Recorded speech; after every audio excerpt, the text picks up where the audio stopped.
Halo, Assalamualaikum warahmatullahi wabarakatuh. Hari ini Buya akan membahas tentang materi tematik tema 1, indahnya kebersamaan kelas 4, subtema 1, dan pembelajaran 3.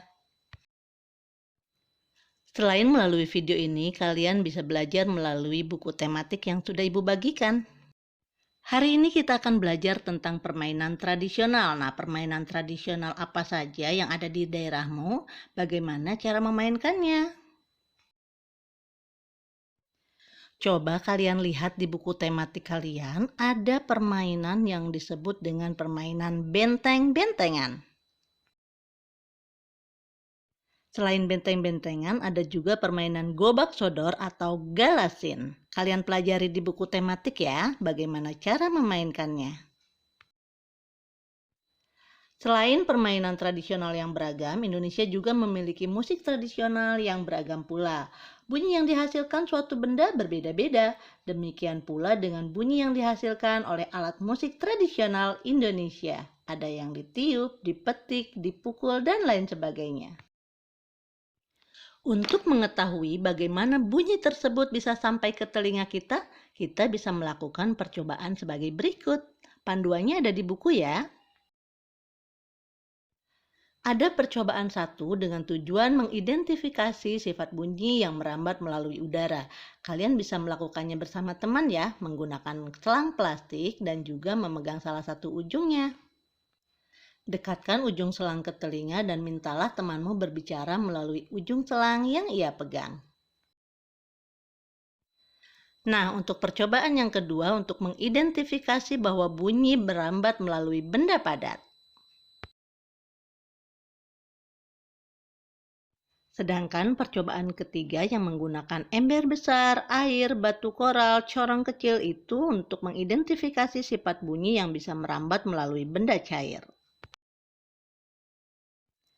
Berikut adalah sifat bunyi merambat. Yang pertama, bunyi merupakan gelombang yang perambatan arahnya sejajar dengan arah getarannya. Bunyi dapat terdengar jika memenuhi syarat berikut. Yang pertama, harus ada sumber bunyi. Yang kedua, ada media penghantar. Dan yang ketiga, ada pendengar. Yang kedua, bunyi yang berasal dari sumber bunyi sampai kepada pendengar dengan cara merambat. Bunyi dapat merambat melalui media perantara, udara, zat cair, dan benda padat. Bunyi tidak dapat merambat tanpa adanya media perantara, jadi bunyi tidak dapat merambat melalui ruang hampa udara. Bunyi yang merambat melalui benda padat dan zat cair akan terdengar lebih jelas dibandingkan bunyi yang merambat melalui udara. Setelah kita mempelajari tentang bunyi, pada pembelajaran sebelumnya kamu sudah membaca cerita tentang siap menghadapi musim hujan. Cek di buku tematiknya ya. Bacalah sekali lagi cerita tersebut dan tulislah gagasan pokok dan gagasan pendukungnya. Setiap bacaan biasanya terdiri dari beberapa paragraf. Nah, setiap paragraf biasanya memiliki gagasan pokok dan juga gagasan pendukung. Gagasan pokok adalah ide utama yang dibahas dalam suatu bacaan. Dapat berupa kalimat inti atau berupa pokok paragraf, sedangkan gagasan pendukung adalah gagasan umum. Gagasan umum yang merupakan tambahan informasi untuk gagasan pokok. Inilah bacaan dengan judul Siap Menghadapi Musim Hujan. Kalian cari di buku tematik kalian ya. Kita lihat paragraf 1. Kalimat pertama, musim hujan hampir tiba. Kalimat kedua, warga desa Kampung Babakan berdiskusi untuk melakukan kerja bakti. Kalimat ketiga, mereka berencana membersihkan selokan. Dan kalimat yang keempat, mereka sepakat ketika selokan bersih, warga tidak akan kebanjiran.